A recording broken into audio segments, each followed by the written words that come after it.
Ladies and gentlemen, boys and girls, it's Tuesday, November 14th, 2017, and you know what that means. It's time to get nerdy, y'all. Welcome to episode number 50 of Two Nerds in a Pod, the nerdiest gaming podcast in the galaxy. I'm Lam, also known as Mr. Nice Guy, and I got my comrade in gaming commentary here with me, the Miggity Mac, also known as Maction.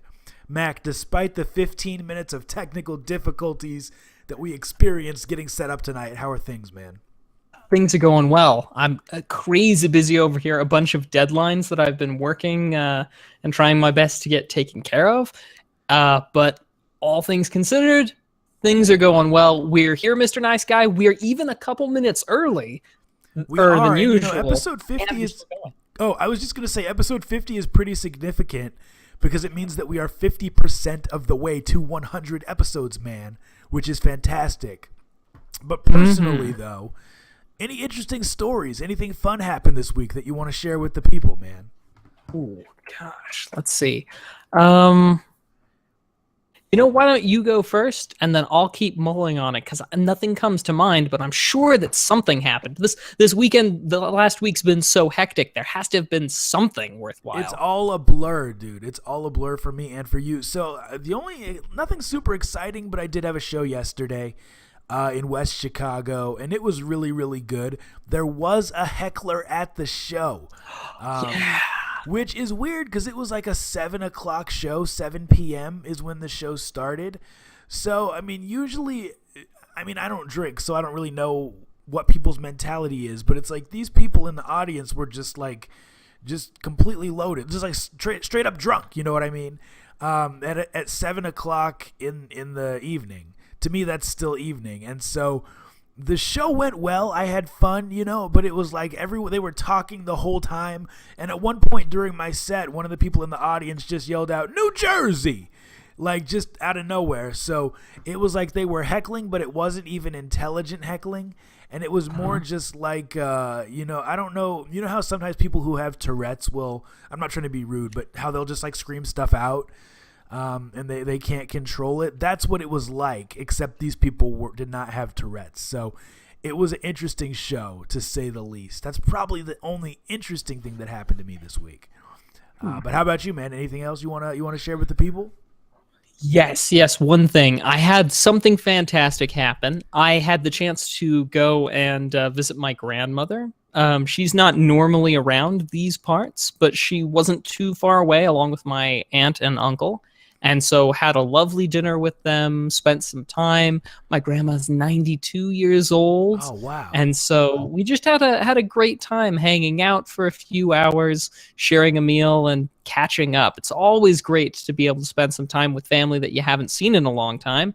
But yeah, apart from that, it's just been me running around like a chicken with my head cut off. Mac, you speak in a very sophisticated way. Did you know that? You really do. You said you and your grandma had a lovely dinner. Which I find very charming. I think the viewers find it charming as well. I think it's fantastic. I'm not making fun of you. Now listen here, you little Knickerbocker. We might have to edit that out. Okay, moving on, ladies and gentlemen. Welcome to Two Nerds in a Pod, the nerdiest gaming podcast in the galaxy. Okay, so Mac, on that note, I say we do what we do best and we hop right into the gaming news, my friend. What do you think? Let's do it. I haven't sent out a tweet yet. I'll do that in just a minute. I think people know that we stream. I think they do, but I sent out one. So. Oh, fantastic. I'll retweet you in a minute. So let's start with probably, I would say, the most significant story, gaming news story of the week, in my opinion. This is on GameInformer.com, and it says the Game Awards released its list of nominees for this year's show, with fans able to cast their votes for the first time. In an announcement released earlier today, the Game Awards host lays out its nominees across all categories for its upcoming 2017 award show on December 7th. In terms of games, it lists some games. I'm not going to read those games yet. But let's read some of these categories, Mac. We'll go through some of the games. I know that you don't do the console stuff, and this is a console-heavy list, but you can still give me thoughts, and the people in the chat can do the same. So here are the nominees for Game of the Year 2017.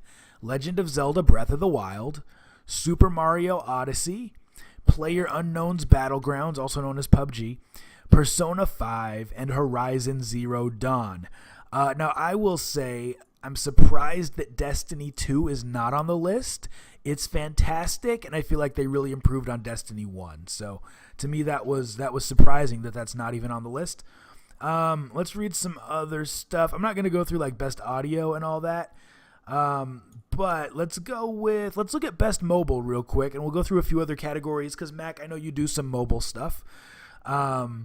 Here's the nominees for best mobile game: Super Mario Run, Old Man's Journey, Monument Valley 2, Hidden Folks, and Fire Emblem Heroes. Now, did Pokemon Go, did that come out last year? When did that come out? I want to say it came out, yeah, definitely last year. Yeah, it's been out longer than I remember, so that wouldn't be eligible. Best handhold nominee game. Best handhold July game. What's July that? 6th, 2016. July 6th. So yeah, it's been out for a while. Okay, so here's the best handheld nominees. Guys and girls in the chat, let us know what you think. Poochie and Yoshi's Woolly World, Monster Hunter Stories, Metroid. They spelled Metroid with a Y.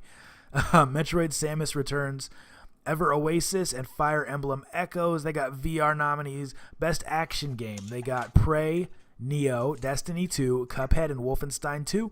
Best Hey, action. there's Destiny 2. There's Destiny 2, but it didn't get nominated for Game of the Year, so that kind of surprised me. Now, Mac, about the mobile list, though, are there any mobile games that came out this year that you played that you feel like should have been on this list?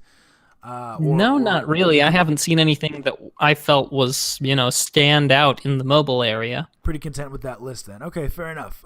Best action adventure: Uncharted, The Lost Legacy, Assassin's Creed Origins, Legend of Zelda Breath of the Wild, Super Mario Odyssey, and Horizon Zero Dawn once again. Now, it's interesting. I feel like whichever one wins Game of the Year of that should also be best action game because it's pretty much an overlap of the list. Trying to see if there's any other lists on here that I want to read. Here's a couple lists, and we'll end on this. So there's best multiplayer and there's most anticipated game. We'll go with both of these, and then we'll call this story a wrap. Best multiplayer: Fortnite, Call of Duty World War II, Splatoon 2, Mario Kart 8 Deluxe, Destiny 2, and PlayerUnknown Battlegrounds. Most anticipated game goes to The Last of Us Part 2, Red Dead Redemption 2, Monster Hunter World, Marvel's Spider-Man, and God of War. Each of those games looks like they'll be fantastic. Interested to see what you guys think. I see people in the chat saying Destiny does not deserve a Game of the Year nomination, and I disagree. I think it is a fantastic game, and I hope that it does well and wins some awards. So, in other gaming news, Mac, you ever play StarCraft? StarCraft 2 or StarCraft 3, any of those games? Back in the day, yes. Did you? Well, if you're looking to get back into it, this is on Game Informer as well. It says, at BlizzCon a few weeks ago, Blizzard announced that StarCraft 2's Terran campaign, Wings of Liberty, is going free to play. Today they pulled the lever and you can play the game's first campaign and multiplayer for free. You can access the game through battle.net to download, which gives you full access to the campaign, the full multiplayer ladder. I love how I read the title and then someone else says in the chat it's free to play. Thank you for letting us know that. It says you can play the full multiplayer ladder and all heroes up until level 5. If you already own Wings of Liberty, Blizzard is tossing you the second campaign, Heart of the Swarm, for free. Blizzard constantly killing it with the free content, bringing people into their games. I think this is fantastic. You ever play Warcraft, Mac? You ever get into that? Warcraft 3, World of Warcraft? I kind of stopped in Warcraft 2. Warcraft 1 and 2 I know a lot about. Warcraft 3 not so much, because Warcraft 3 is kind of when they started changing up the formula, and it really wasn't the same game anymore. Gotcha. Fair enough. That's the one that I did play a little bit in college, but not a ton. Okay, so here is another story, and this is about video game movies. Always a controversial topic. This is on Game Rant. It says Mario is already one of the best known characters in the world thanks to the massive success of the Super Mario games over the last 3 decades. But soon, even more people may learn about Mario and his friends as Nintendo is reportedly in talks to create a new Super Mario movie. According to a report by the Wall Street Journal, Nintendo is close to completing a deal with Universal Pictures and Illumination Entertainment regarding an animated Super Mario Bros. Movie. Sources tell the publication that these talks have been ongoing for over a year. The film is in, quote, early stages of development. Okay, of course it is. And will not be released for, quote, several years. Mac, do we need a new Super Mario Brothers animated movie? Do we want a new Super Mario Brothers animated movie? What do you think? I'm just going to say this right now. Bob Hoskins, John Leguizamo, and Dennis Hopper. If it doesn't have the trifecta, then I will be protesting this new movie. Hashtag not my Mario. Hashtag not my Luigi. Hashtag not my Koopa. So I'm just that's all I have to say. In all seriousness, though, I don't think we need another Super Mario Brothers movie. I think it's just fine where it is. But yeah, I could have sworn that after that movie they said never again. So I'm surprised. I am shocked. I am floored that this is something that is happening, but I don't think it's really necessary, honestly. I find it hilarious that they phrase the article in a way that says that this will expose more people to Super Mario Brothers. Like, there's people out there who are in the demographic for this movie that don't already know who Mario is. I don't think that's really the case. I feel like people pretty much know who Mario is, even if you don't play video games. And the people who would go see this movie are kids with their parents who already know. I don't know. I just think it's kind of redundant. But yeah, we'll see what happens. At least it's animated, right? And they're not trying to do another live action. True. Favorite live action video game movie, Mac? What would you pick if you had to pick one? You're on a desert island, and there's going to be a live action video game movie on repeat for the duration of your time. Which the least objectionable live action video game movie is almost certainly Resident Evil with Mila Jovovich. However, anything on repeat's going to drive you insane. Yeah, I was kidding about it being on repeat. No one would. You could just turn it off. You could break it. You could throw it in the water if you're on an island. Although, as is being brought up by people in chat, I have not seen the Warcraft movie, so I can't really judge that one. That might be a better live action video game movie. Although, when half of the characters are 90% CG, is it really a live action movie anymore? It's a valid question. Although I wouldn't have called Avatar, James Cameron's Avatar. I wouldn't really have called that a live action movie. There were real people in that, though. Yeah, sometimes.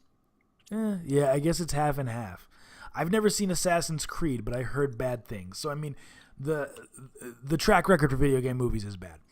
We'll keep it moving, you guys. The next game news story comes on GameSpot.com, and this is about the new game, Star Wars Battlefront. It says, one of the most discussed elements of Star Wars Battlefront 2 has been around the game's use of loot boxes and microtransactions. The game lets you pay for loot boxes that include items that affect gameplay, and not everyone is happy about this. Now, EA CFO Blake Jorgensen has responded, saying during a speaking event this week that you can expect developer DICE to constantly update the game over time as player feedback comes online, as it has this week. Quote, the beauty of games today is you can constantly tune those games, Jorgensen said during the UBS Global Technology Conference 2017 this week. The quote goes on to say, so things that we heard today, there's a double we there, will tune in the game, and they'll be different tomorrow. Running a live service is all about constantly watching and listening to and reacting to the community to try and develop great gameplay. So, Mac, here's my question, because I feel like microtransactions have been controversial for a while. Is this a valid excuse to say, well, hey, we know people don't like the game now, but ultimately we can update it later? Do you think, I don't know, I have a strong opinion on that when we're talking about microtransactions, but what are your thoughts? Yeah, no, I'm just not a big fan of the whole situation in general, and a lot of people aren't. To put it into some perspective, I was reading that that EA's, that one of EA's comments about this is, quickly on its way to becoming the most downvoted comment in all of Reddit history. Really? Yes. I mean, it's not there yet. I think it's like 4 or 5 places away, but yeah, there's some real hate going on right now. And yeah, I just feel like this is not the kind of game I want to play. Anyway, it wouldn't be. I mean, it's not my genre, it's not my thing, but in general, I've always felt like if you're going to sell me a game with microtransactions, it better be a game that I don't have to pay anything for. If I'm paying something for, yeah, free game up front, microtransactions maybe, even though I abhor them. But that's, that's a little bit more reasonable to me. If I'm going to pay a full game price for this, I am not interested in microtransactions being a part of it at all. And I just don't know what it is. It's like Star Wars is cursed. Like Star Wars games either go in development and never get finished, or they go in development, get finished, and then they're half-baked, or there's some type of controversy. With Battlefront 1, it was that there was no single-player campaign. Now there's a single-player campaign in the sequel, but they have microtransactions where you have to pay to win. I don't understand why they can't just make good Star Wars games. It's like they just need to put a different studio in charge of it. I don't know. I don't understand what the deal is, so...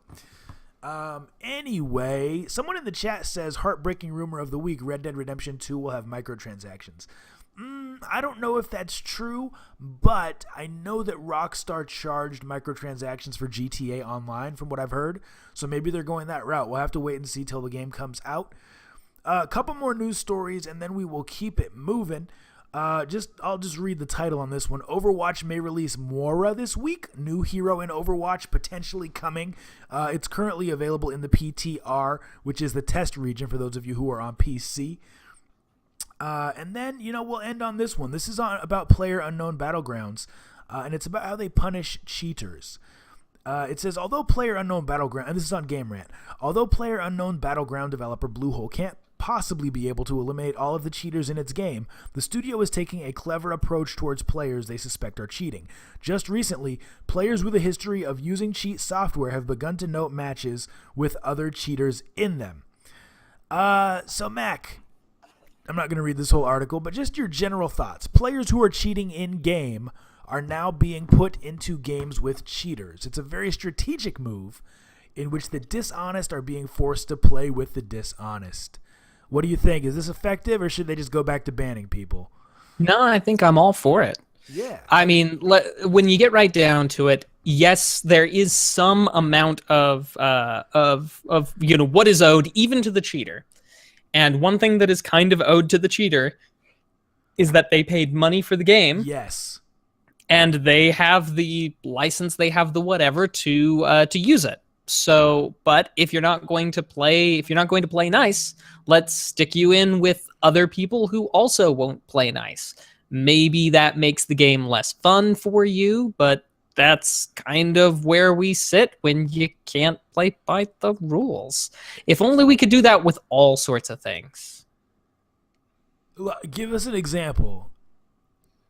Oh no, I'm just saying in general life, people who don't put a penny in the take a penny leave a penny jar, people who don't wash their hands after using the bathroom, just like that, just like that. If we could take any of those things, just make sure that those people only interacted with the other people with the same type of vices, then it'd be great. Or changing lanes in the middle of an intersection, turning to making a left-hand turn into the outside lane rather than the inside lane. I feel strongly about this. So how would that work? I've got to elaborate on this, man. So I can't make it work. This is fantasy land. This is magic. I'm just going to hypothesize. So people who don't wash their hands when they go to the bathroom can only have their sandwiches made by other people who don't wash their hands when they go to the bathroom, or can only shake hands with other people who don't wash their hands when they go to the bathroom, or who can only high five other people who don't wash their hands, or who can only date other people who don't wash their hands when they go to the bathroom. I don't know where it starts. I don't know where it ends, but I do know that's our news for the week, and I'll turn it over to you, Mac. All right, so now that we've taken a look at some of the gaming news, some of the games that have come out, are coming out, the present day of games, I want to take us back in time a little bit and look at some of the games that have come out in this past week in years that have gone before. Now, some of them are groundbreaking, some of them are cultural icons, and some of them are just plain fun. But here we go with some gaming history. Now, let's start with 1995.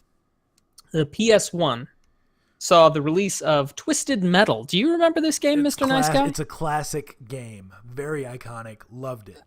Correct me if I'm wrong, but I don't think it was a launch title for the PS1, but it was pretty close. That I don't know. I'm pretty sure it was not, though. Yeah, but it is certainly one of the most interesting. I feel like it is one of the more interesting of the racing games, really that you can point at and say like, what's a racing game that really stands out to you? A lot of people would probably say Twisted Metal, if for nothing else than the fact that the clown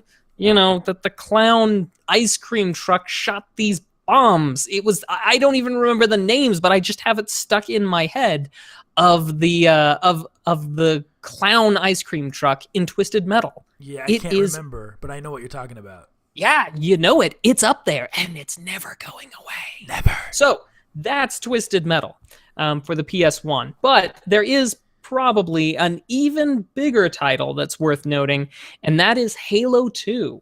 Was released in 2004 for the original Xbox. Halo 2 was Halo 2, the follow-up to Halo 1.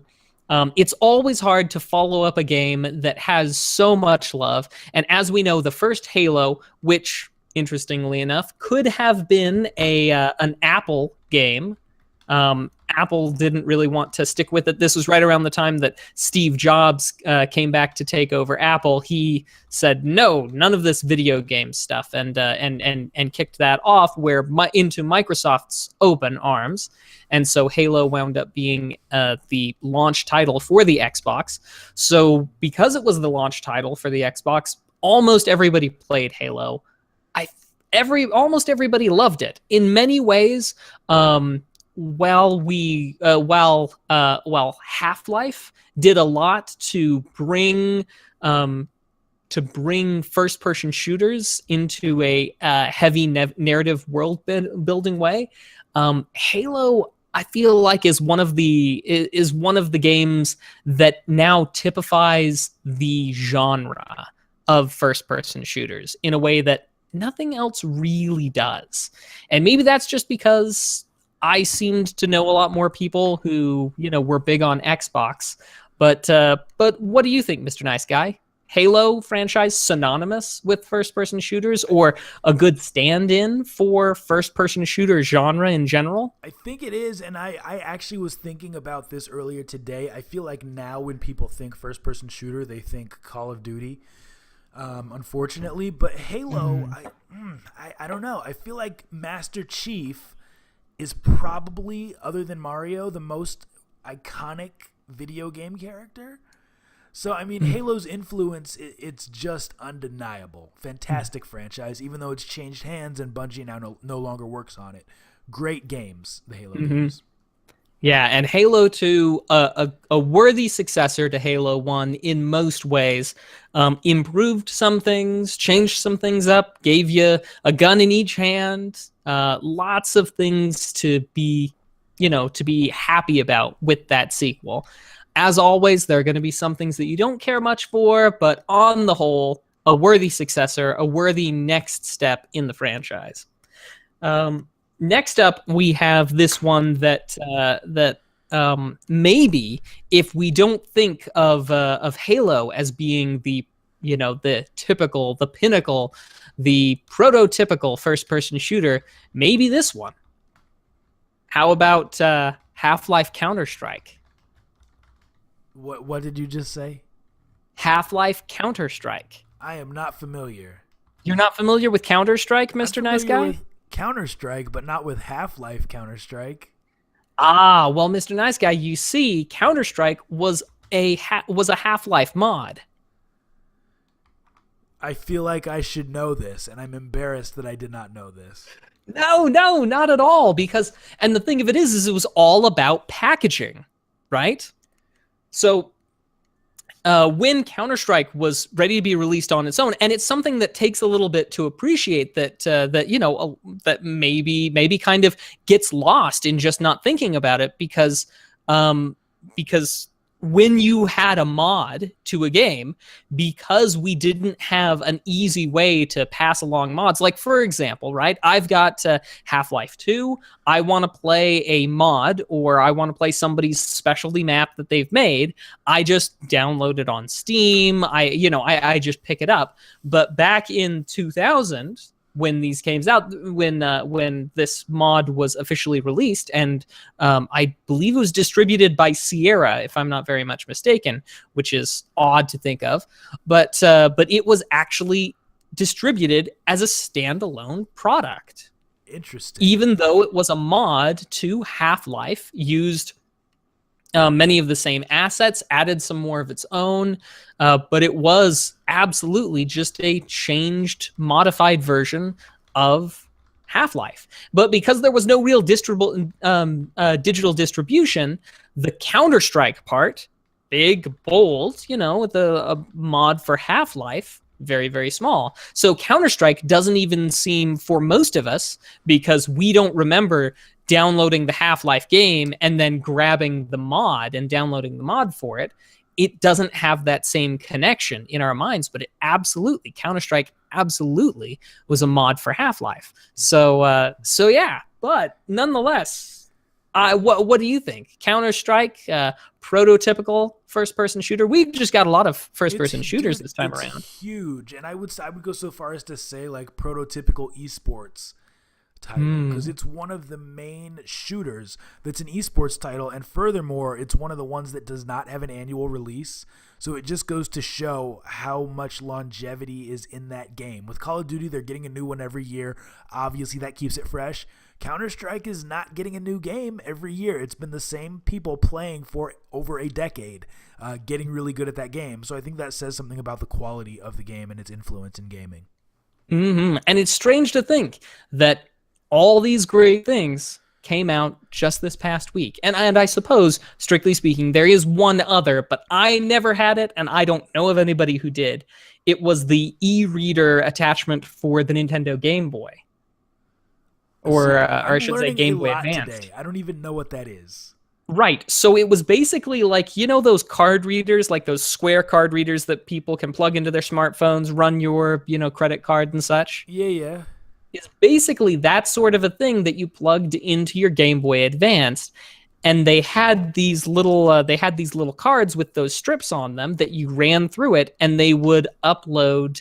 They'd upload like a game, like a classic game. There was even a whole series of games, I believe, Super Mario Brothers 1, maybe a couple of others, that's what you did. You loaded them from that strip instead of from a cartridge. There weren't a lot of games that came out for it. I think only around the neighborhood of 30 or so. But it was certainly something interesting that Nintendo experimented with. Right up there with the likes of the Game Boy printer and the Game Boy camera that probably got a lot more press. But nonetheless, it's not something that I ever played with, but it is noteworthy that it came out this past week, back in 2002. And so, Mr. Nice Guy, that's what I had for gaming history. Now, gaming history is always so informative, but I think this week was literally the best gaming history that we have ever had. Like, I didn't know a lot of things that you talked about today, so this was absolutely fantastic. Well done, my friend. Well done. Thank you, sir. All right, guys. Well, it's time for our next segment, which is our topic of the week, where we talk about something that's relevant today in gaming and in gaming news. And this week, our story has to deal with GameStop. This article comes from Kotaku, and I'll read a little bit. It says, GameStop has suspended its Power Pass program, which offers customers 6 months of unlimited access to used games. The retail chain told employees yesterday to pull down all signage involving the program and store it in their back rooms, according to two GameStop staff. It's not clear why GameStop is freezing the program, but employees have speculated to Kotaku that some of the company's antiquated computers weren't equipped to handle it. PowerPass, which soft launched this week, would give participants unlimited access to any used game in a given store for 6 months. For $60, you'd be able to treat GameStop as a library, taking out one pre-owned game at a time, and after 6 months, you'd get to keep one. Quote, we have elected to temporarily pause the rollout of the new PowerPass subscription service based on a few program limitations we have identified. We feel this is the right thing to do for now to ensure that we are able to provide our guests an exceptional service, a GameStop spokeswoman told Kotaku. So, Mac, I got some questions for you about this, and you guys in the chat can let us know what you think. Let's start with this question. Why do you think GameStop is doing this? Why are they, a company that sells used games, that sells new games, that sells, other things now too, as far as toys and as far as a magazine subscription, why are they now making a rental program and doubling down on this concept in 2017? Well, because they want to target the Maction audience. Oh, okay. What do you mean by that? And then they realized that the Maction audience was an audience of one, Maction, and then decided it was unfeasible, and so they decided to shut the program down. That's basically really what's going on here, because I would have really enjoyed being able, I probably would have paid that amount to go in, pick up whatever used game they had that I wanted to play it for a bit, bring it back, and check out another one. I really kind of like that idea, but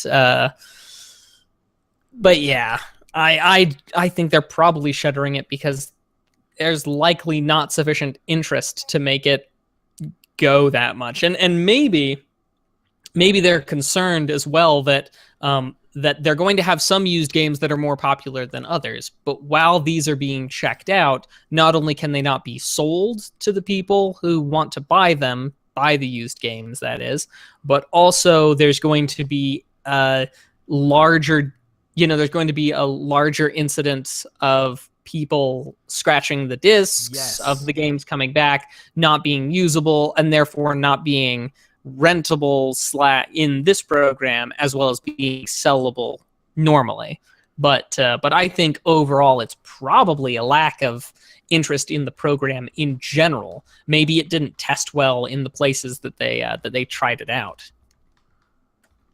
Okay, now I want to get some elaboration from people in the chat who are saying that this model is not sustainable. I'm just curious what your opinion is, and I want to read a comment in the chat from our friend Posy160.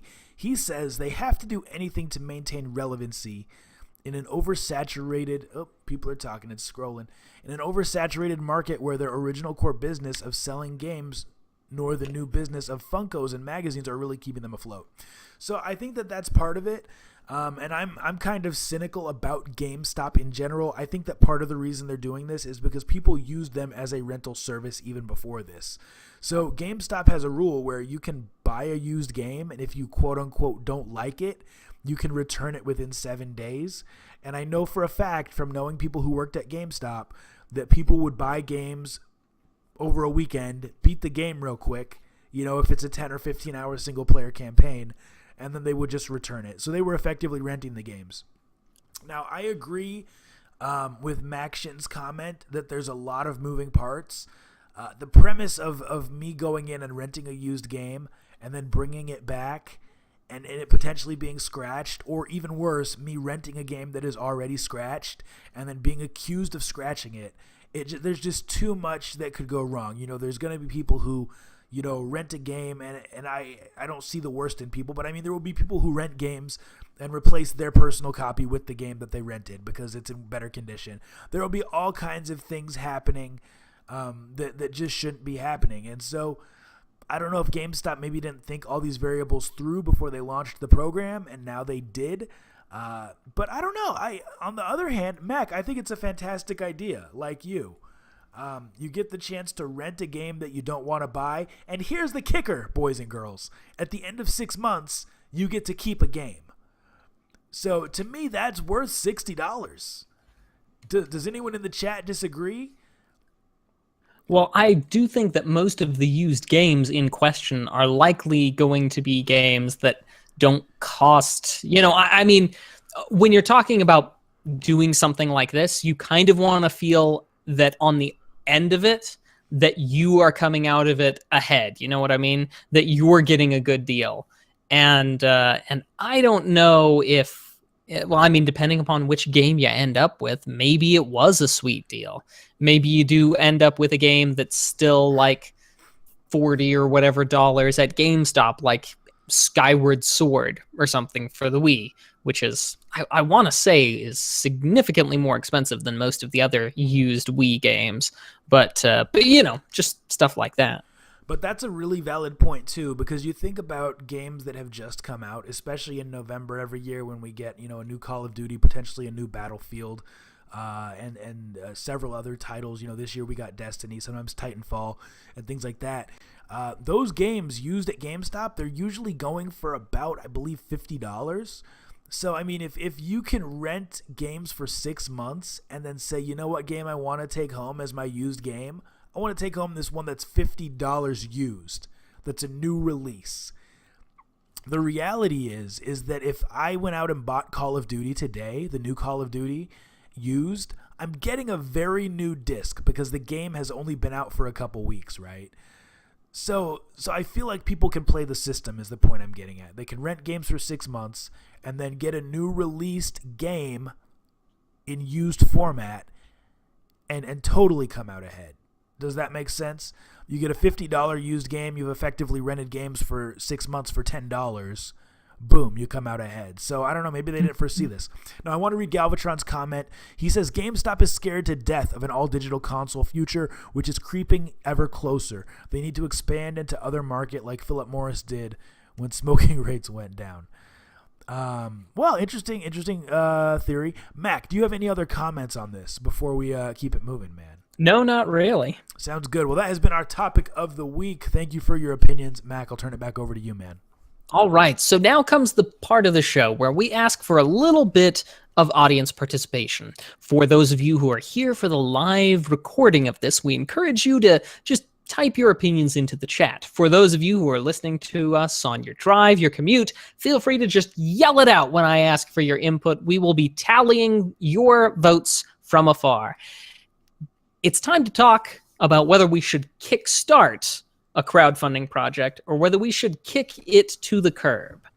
So we're going to post a link in the chat so that you guys here live can see what we're talking about. And we're going to talk about some of the virtues and the vices of this crowdfunding project. And at the end, give our deliberation. So let's start with this game that I'm going to mispronounce everything in here. This is disclaimer up front. Maction's going to mispronounce everything. So Raji is an ancient epic. So it's an action-adventure game done with a third-person floating. I don't know if you quite call it isometric because it's not fixed. It's not fixed at an angle, but it's third-person bird's-eye view action-adventure game set in ancient India, which is not a backdrop that we get very often in games. But the main character is a young girl who has basically superpowers, well, divinely given superpowers, and is defending ancient India from demons, which sounds fantastic. There are some lovely visuals, some good videos that you can watch of combat in the game and such. It seems very much to play a lot like what you would expect from, say, a third-person Zelda-ish type game. It certainly brings up those sorts of impressions to me. The visuals look nice. The pricing is fairly nice. in more ways than one.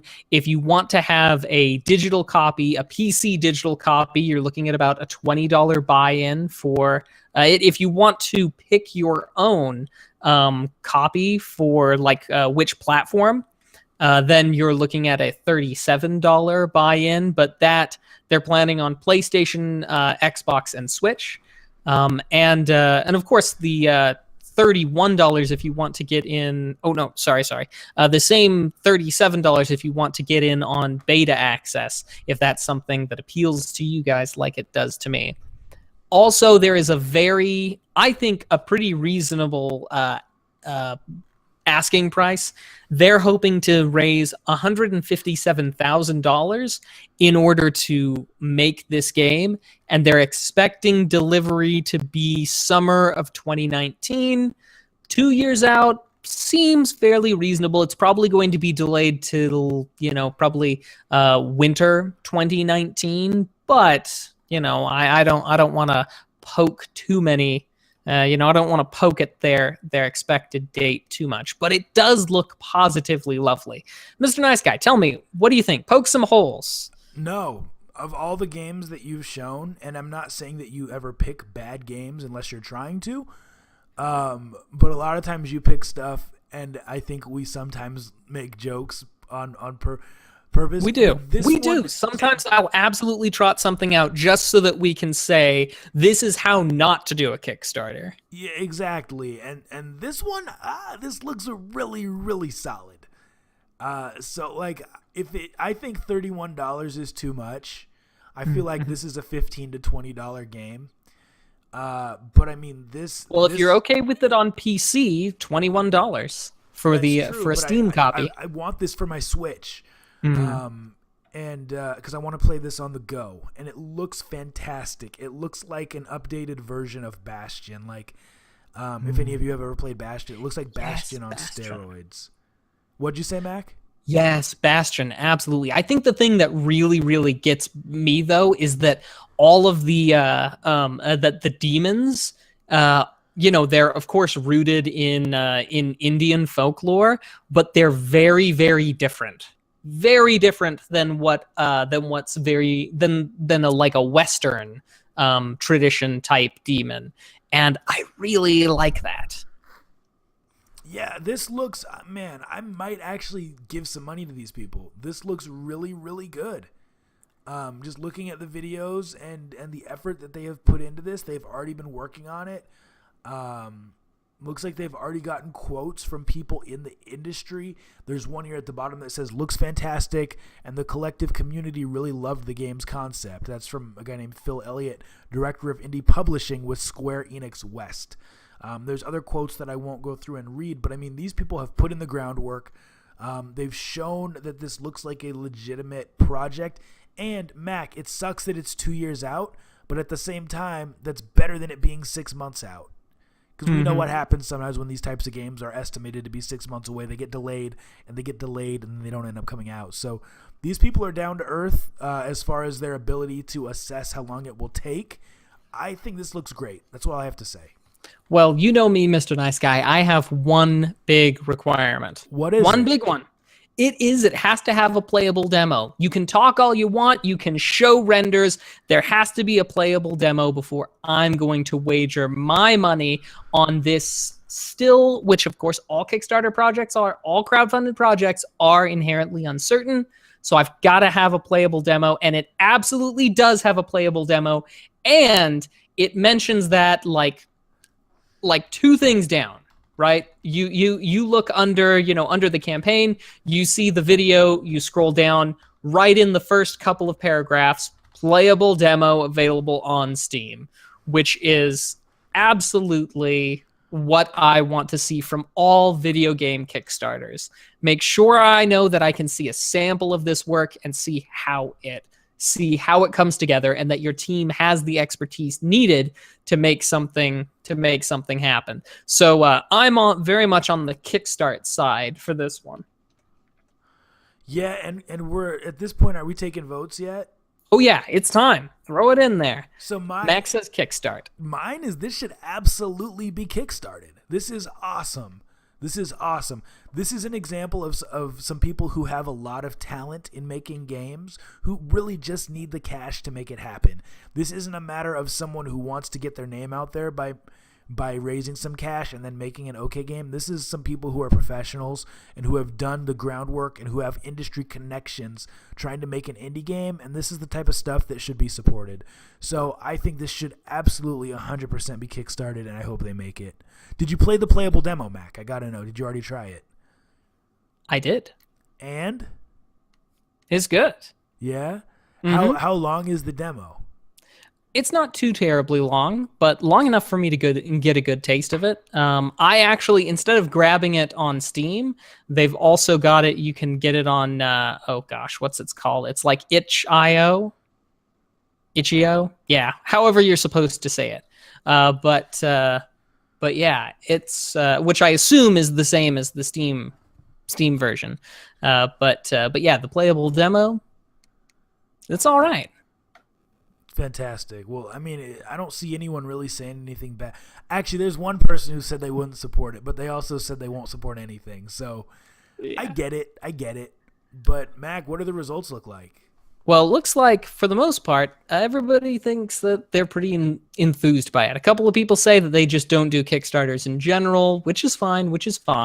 But those who have weighed in not a blanket statement, say that it looks good. So definitely looks like the yays win on this one. Fantastic. Mac, are you dropping some money on this one, or not at this point? Oh yeah, I'll be dropping some money on this. Gotta get my $21 one. The only question is whether I'll wager a few extra dollars in order to get some beta access. But I think I'm probably just going to back it at the at the introductory price, basically. But yeah, that's all that I had for this week's Kickstart. All right. Well, moving on, guys. It's time for my favorite segment of the show. It's time for the main event, ladies and gentlemen, boys and girls. It's time for our Dummy of the Week. A segment of the show where I talk about someone who did something stupid, idiotic, or downright dumb, and we roast them. We make fun of them here live on twitch.tv/2nerdsinapod. This article comes from Yahoo News, and I will read the article. You guys are going to like this one. And in fact, credit to Maction, because he saw this and emailed it to me. He says, this should be our Dummy of the Week. I agree. It's funny, and it's very dumb as well. It says a Florida woman was arrested on Monday after attempting to carry out one of the most interesting robberies we've ever seen. Cheyenne Amber West, a 25-year-old mother from Fort Pierce, was charged with felony grand theft and felony shoplifting after she rang up $1,824 worth of electronics for just $3.70. I'm going to read that again. After she rang up $1,824 worth of electronics for just $3.70 at a Walmart self-checkout, according to the TC Palm. How did she do this, you're asking? Well, Nice Guy's going to tell you. We already have people face-palming in the chat because they probably already know what she did. It says the suspect and her mom, Alicia West, allegedly picked up several high-priced items from the store's electronics department, including video games and a laptop, and covered up the barcodes with stickers of merchandise from the store's clearance department. So in case you guys are keeping score at home, Mac, do you want to kind of translate exactly what these folks did so that we can make sure that people understand? Well, I don't know as I could do a better job than you, Mr. Nice Guy. Yeah, okay, I got this.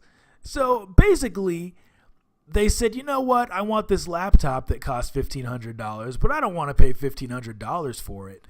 And so you know what we should do? Let's walk over here to the clearance underwear section, take off some of these stickers off the clearance underwear, and put it onto the laptop. So then when we walk up to the self-checkout and swipe it, it'll ring up as $1.94, and that's not suspicious at all. Now, here's my thing. Well, let me just read the rest of the article first. It says a loss prevention officer at Walmart took notice of the pair and stopped them before they could make out with the quote-unquote discounted goods. Quote, I am just trying to get gifts for my son that I cannot afford, West told a responding deputy. The computer, Aren't we all? yeah, this is ridiculous. The computer is for my husband, she said. Since he just got me a Coach purse, I figured he deserved something nice as well. West is currently being held at the Indian River County Jail in Florida on a $3,000 bond. So here's my thing. First of all, the Walmart deserves some of the blame for this, because anytime that I have gone to Walmart or any store, in fact, I went to a store here locally today called Meijer to buy some games for my kids for Christmas. And when I went to the electronics department and someone opened the case for me, they rang me up right at the register back in the electronics department. So I don't know how this lady got a laptop and took it to the self-checkout. That's not how things work. You know what I mean? And furthermore, did she really think she was going to get away with that? Like, did she really think, like, what if her husband later wanted to return the laptop? He would have showed up and been like, I want to return this laptop. Do you have a receipt? Yeah, I do. Okay, that'll be $1.84. Here you go. You should have just kept the laptop. I don't know how that works. Mac, you look like you have a comment, my friend. Yeah, so 2 comments. One, I don't know, is Coach a brand like Prada or, something like that? Because it sounds like she makes a point of mentioning couch purse or Coach purse or something like that, like it's something. I'm gonna Google Coach right now because I don't know, but I'm gonna assume that it's expensive. So while you're doing that, I'm gonna hop on to the next one. I'm going to say and of course we're not there. We didn't see it happen. We're just going off of what the of the dummy who appeared in the news. But it seems to indicate that the only reason she was stopped was because a loss prevention officer at Walmart took notice.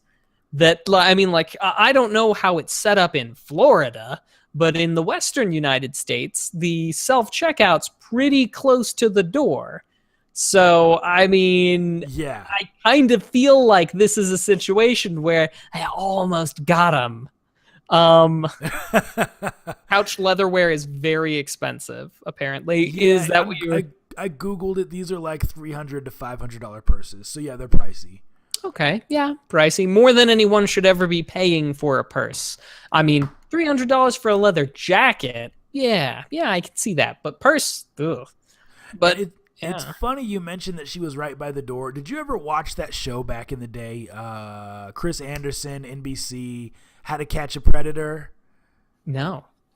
So it was a show. It was kind of creepy. They'd lure in people who were trying to kidnap kids and things like that. And then you didn't see this show? No, it seems like it was very dark. We're getting way off topic, but it's actually not as dark as you'd think. It was actually kind of entertaining. I've seen some YouTube clips of it. So I guess they would talk to people online, right? Talk to these creepers online, and then they'd bring them into the house, right? They'd say, and then there'd be a kid in the back room off camera, and the kid would say something like, "Come on in, I got some cookies." And the creeper would sit down, eat some cookies, and then Chris Anderson, news reporter, would come out and say, "What are you doing here?" to the adult male in the room. He'd be like, "Oh, I was just here hanging out." And then he'd be like, "Well, I have this transcript here where you were talking to this kid." And then he'd be like, "What you're doing is wrong. It's time for you to leave." And then the guy would get up and he would leave the house, and he would think that, "Oh, I shouldn't have done that, but I'm getting off scot-free," and he would get tackled by police officers, Mac. So my point is, it was very similar to this lady. It's like the loss prevention officer let her get by the exit and then tackled her and said, "You're not getting away with that $1.84 laptop. We made you think you were, but you're not." Guys, that has been our dummy of the week. Mac, I'll turn it over to you, my friend. All right, so last thing, and we'll be making this one a little bit quicker than usual, happens to be our segment about the interface of law and video games, and we call it Legalese. So sometimes these are situations where there's a lawsuit that might be changing the way that we play games, consume media. Sometimes it's about lawsuits that have in the past that have shaped things. But this one's just a little funny / sad, and it has to do with the Call of Duty series. So the makers of Humvee, you're aware, the vehicle, the car, I should say the very large, big, ruggedized vehicles for carrying people and gear. Humvee. I mean, I'm sure everybody's got a concept in their mind of the type of vehicle and what it looks like when you say Humvee. It's got a very, very, very typical thing. Anyway, point being is that Humvee has a very specific look, style, and all of that, and they are suing the publishers of the Call of Duty franchise for the use of its military vehicles in their games without their permission. So AM General LLC accused Activision Blizzard Incorporated of reaping, quote, billions of dollars by using both the Humvee and the Humvee trademarks in its games and related toys and books. So I'm just going to say right now that I have no idea how this is going to go. With this winds up being a case that gets heard, a lawsuit that doesn't get settled real fast. But I'm just thinking that I would be hard pressed to make the argument with a straight face that the success of the Call of Duty franchise is due in large part to the Humvee's presence. I don't know if the Call of Duty franchise is going to cite fair use as in the use of the Humvee style of vehicles and say this is a game about military engagement, military and the use of military equipment. We're not trying to use the Humvee brand, but there is only one type of vehicle used by the military for these purposes, so there's no real escaping it. I mean, this is fresh off the presses that this lawsuit has been filed. We'll see where it goes, but I'm just, there's a part of me that's a little surprised, honestly. Surprised at the lawsuit? Yeah, surprised at the lawsuit. Just because, I mean, yeah, sure, there are Humvees in there, but I mean, I don't know. I'm just surprised. It's such an insignificant part of the game that I get you. I understand. I think it's such a frivolous lawsuit, like to have the audacity to even try this. But it's America, so I'm not surprised in that regard. Yeah, and we'll see. Who knows? Maybe likely it'll be, quick settlement, out of court, licensing fee paid, done. But I mean, the reaping billions of dollars by using the Humvee and Humvee trademarks in the games really gives the impression that the claim is that they have made billions of dollars and the use of the Humvee contributes to that. Yeah, I would certainly argue that that's not the case, but who knows? We'll see. It's their lawsuit. They need to do it. And, I'm no lawyer. I just play one on TV. So take it with a grain of salt. But that has been our legalese for this week. Awesome. And guys and girls and kids, that has been our show for the week. Thank you so much for tuning in. Before we go, we have one last segment, but before we do that segment, I just want to say 50 episodes in, this is so much fun every week. Thank you guys so much for tuning in. If you want to show love, if you want to show support, leave a rating on iTunes. Look us up, Two Nerds in a Pod, and hit us up on Twitter at Two Nerds in a Pod also. So, that said, we have one more segment before we go. It's called What We've Been Watching and What We've Been Playing, where we talk about what we've been watching and what we've been playing. And while it's we do it... It's a very cleverly named segment. Yeah, I don't know who came up with it, but it's brilliant. We should copyright it. We should. While we're doing it, we want you guys to flood the chat with the games that you have been playing and the media that you have been watching. It could be YouTube stuff. It could be Twitch. It could be movies. It could be Netflix. It could be, Voodoo. It could be whatever. Just let us know what nerdy media you've been watching so that we can enjoy it too. Mac, you want to get us started with your stuff? Absolutely. I'll get us started. So I have not been playing much. I haven't already mentioned. I haven't been watching much.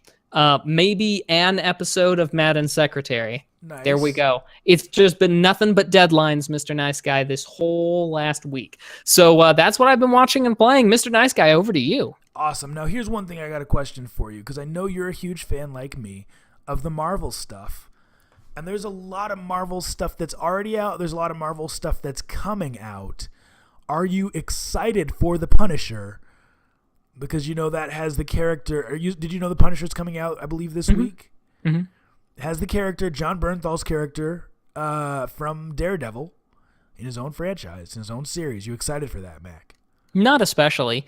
I thought Punisher worked well within Daredevil season 2 and really helped to kind of root the series in a way that it probably wouldn't have been as good without the Punisher in it. But I don't see that there's enough to the Punisher to make a well-rounded series. I think we've kind of explored the Punisher as deep as we really need to. Interesting. And I mean, Marvel has done a good job of introducing new characters or of rebooting franchises. For example, they used Spider-Man in the Avengers movie, right? Before the new Spider-Man movie came out. So I was kind of hoping that they would succeed in introducing the Punisher to us in Daredevil and then putting out a phenomenal Punisher series. We will see. It's to be seen. But anyway, as far as the stuff that I've been watching and playing, I'm kind of like you, Mac. I've been playing just a couple things. Destiny 2, been rocking it. Getting all those exotic guns, trying to max my level out. I still have not maxed my level out, but I'm almost there. I just picked up 3 new games today because there was a buy 2, get 1 free. I picked up, I better whisper so my kids don't hear because it's Christmas stuff. I picked up Super Mario Odyssey. I picked up ARMS because my kid really wants that game for Christmas. ARMS, the Switch game, and then also Splatoon 2 I got as the free game. So I'll be hopping into those within the next 6 weeks once Christmas is here. And I've been playing a lot of Hearthstone. I've been getting back into that on the iPhone. Fantastic game. Blizzard stays killing it with all their media. As far as what I've been watching, I'm almost done watching the Arcade Impossible series on YouTube. That's actually about a guy in Illinois who collects arcade games. It's fantastic. And as far as TV, lots of NBA. And I've also been doing a man night with some people I know out here. Every week we get together, we play old school Halo games. So that's another thing I've been playing. The arcade, always on there with the kids. Lots of Mario 8. And a little bit of Sega Tetris as well. Mac, that's it for me, man. Do you want to hit up the chat, see what the people have been into? Sure. We've got some Voltron Season 4, some Star Trek Discovery. Yeah. And yeah, as far as playing, we've got some games like World of Tanks, Gears of War 4, Rise of the Tomb Raider, Stellar Interface, Vigante, and Stellaris. So sound like good games. Sound like we've got people who are having some fun, watching some movies, videos, playing some games, as we all should be. And we got Justice League coming this month as well. Mac, I say we wrap this up. I can tell you're not excited about it, but you should be. No, I just wanted to be a jerk about it. But yeah, Justice League. Oh, and I've been watching Walking Dead. I've been watching Walking Dead as well. Mac, are you caught up or not with Walking Dead? Nope, I am not. I won't say nothing. Guys, this has been episode number 50 of Two Nerds in a Pod. Hit us up here every week on Tuesday, 9 p.m. Central, 8 p.m. Mountain, twitch.tv/Two Nerds in a Pod. Hit up the iTunes, leave us some ratings. We'll see you next week. You guys really are the best viewers on Twitch. Keep it nerdy. Deuces.